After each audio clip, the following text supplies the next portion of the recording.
Swastiastu. Perkenalkan, nama saya Niputu Aurelia Wira Pratiwi, NIM 2210111019 dari Program Studi Administrasi Rumah Sakit. Di sini saya akan menjelaskan materi tentang jenis dan model-model komunikasi. Pengertian model komunikasi. Model komunikasi adalah gambaran sederhana dari proses komunikasi yang ia memperlihatkan kaitannya antara satu kelompok komunitas dan komponen lainnya. Menurut John Fix, menyebut ada dua mazhab utama yang tercermin dalam model komunikasi, di antaranya yang pertama, transmisi pesan. Mazhab pertama melihat komunikasi sebagai transmisi pesan. Yang kedua, produksi dan pertukaran makna. Mazhab kedua melihat komunikasi sebagai produksi atau pertukaran makna.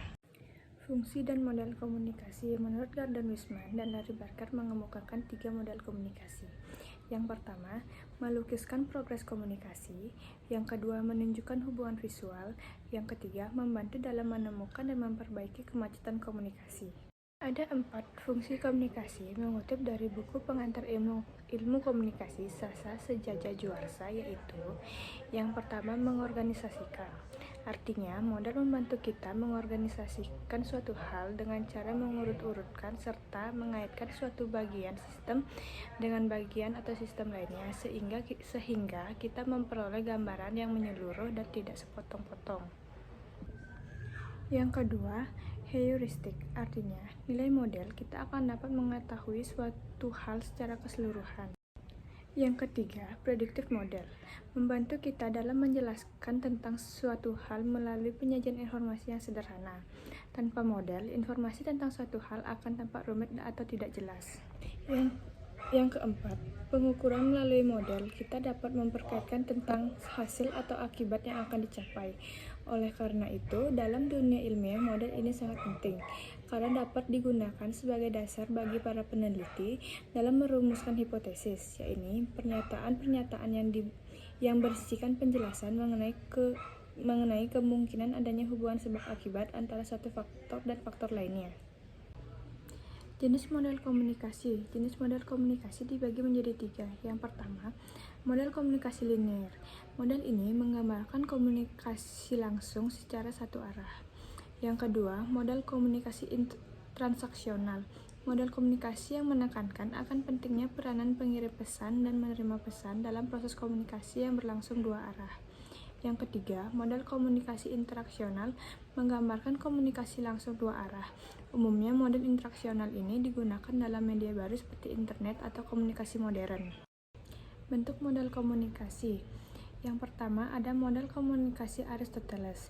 Model komunikasi Aristoteles adalah suatu model komunikasi linear yang ditunjukkan untuk menggambarkan atau menjelaskan proses public speaking. Model komunikasi Laswell. Model ini memiliki 5 komponen, di antaranya wow atau sender, yang artinya komunikator atau pengirim atau sumber pesan. Yang kedua, what atau isi pesan. Yang ketiga, channel atau media. Yang keempat, worm atau menerima pesan atau khalayak. Yang keempat, efek atau feedback, merupakan umpan balik yang diberikan oleh penerima pesan kepada pengirim pesan. Adapun analisis yang dilakukan terhadap kelima komponen komunikasi tersebut adalah: yang pertama, analisis kontrol. Umumnya dilakukan untuk membantu pengirim pesan untuk memiliki seluruh kekuatan. Yang kedua, analisis isi. Umumnya dikaitkan dengan representasi perbedaan kelompok politik dan berhubungan dengan tujuan pesan yang akan disampaikan. Yang ketiga, analisis media. Umumnya mengkaji pemilihan media yang akan digunakan untuk mencapai khalayak. Yang keempat, analisis khalayak. Umumnya mengkaji siapa yang menjadi target sasaran. Yang kelima, analisis efek. Umumnya dilakukan sebelum proses dimulai dengan tujuan untuk memprediksi efek pesan terhadap target sasaran. Yang ketiga, model komunikasi Shannon dan Weaver, menerangkan pada penyampaian pesan berdasarkan tingkat kecermatan, diawali dengan pemancar yang mengubah pesan menjadi suatu sinyal, kemudian sinyal tersebut disalurkan untuk diberikan kepada penerima dalam bentuk percakapan. Model komunikasi Berlow. Dalam model ini terdapat beberapa komponen, yaitu sender, message, channel, dan receiver. Masing-masing komponen dipengaruhi oleh beberapa faktor, di antaranya: yang pertama, ada sender atau pengirim. A. Keterampilan komunikasi. Jika pengirim pesan memiliki keterampilan komunikasi yang baik, maka pesan akan lebih mudah dikomunikasikan dibandingkan dengan mengirim pesan yang tidak memiliki keterampilan komunikasi yang baik. Keterampilan komunikasi yang baik mencakup keterampilan berbicara, keterampilan membaca, keterampilan menulis, keterampilan mendengarkan, dan lain-lain. B. Ada sikap. Sikap yang dimiliki oleh pengirim pesan untuk mencerminkan efek pesan. C. Pengetahuan. Pengetahuan yang dimiliki oleh pengirim pesan dapat membuat pesan dapat dikomunikasikan secara lebih efektif. D. Sistem sosial. Sistem sosial mencakup nilai kepercayaan, hukum, aturan, agama, dan lain-lain. Serta tempat dan situasi mempengaruhi cara pengirim pesan dalam komunikasi pesan. Hal ini menciptakan perbedaan dalam membuat pesan. E. Budaya. Perbedaan budaya menyebabkan perbedaan dalam menyampaikan pesan. Yang kedua, ada message atau pesan. A. Isi pesan merupakan sesuatu yang terdapat dalam pesan. B. Elemen pesan.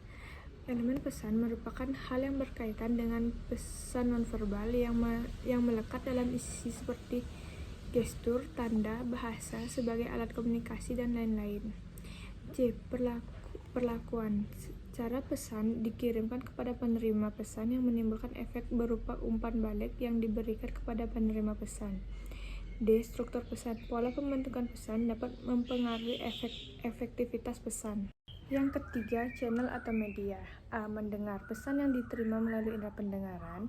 B. Melihat. Pesan yang diterima melalui indera penglihatan mencakup personal verbal. C. Menyentuh. Sebagian pesan nonverbal terjadi melalui sentuhan seperti menepuk pundak. D. Mencium. Pesan yang diterima melalui indera penciuman. E. Merasakan. Pesan yang diterima melalui indera perasa. Keempat, menerima. A. Keterampilan komunikasi. Menerima pesan yang dimiliki keterampilan komunikasi yang baik akan dapat menerima pesan dengan baik.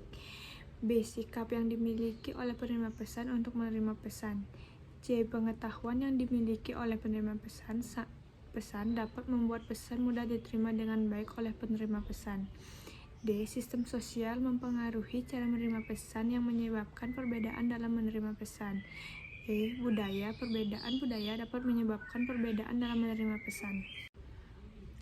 Yang kelima, model komunikasi Barlan. Model ini menggambarkan proses pengiriman dan penerimaan pesan yang terjadi secara simultan antara partisipan komunikasi.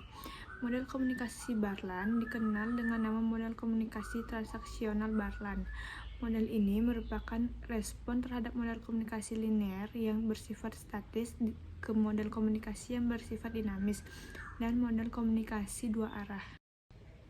Yang keenam, model komunikasi Osgood dan Scrum.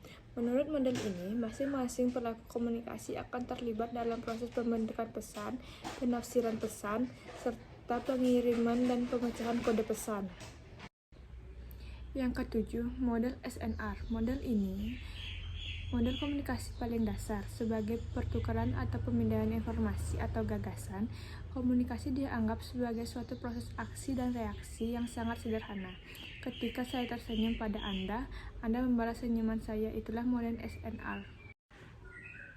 Yang ke-8, model komunikasi Wesley dan McLean. Model Wesley dan McLean merupakan model perluasan dari model komunikasi Laswell dan mode Shannon dan Weaver, yaitu dengan menggambarkan jumlah peristiwa, gagasan, dan objek yang tidak terbatas. Sekian pemaparan dari saya. Jika ada salah kata, saya mohon maaf, dan saya akhiri dengan Parama Santi. Om Santi Santi Santi Om.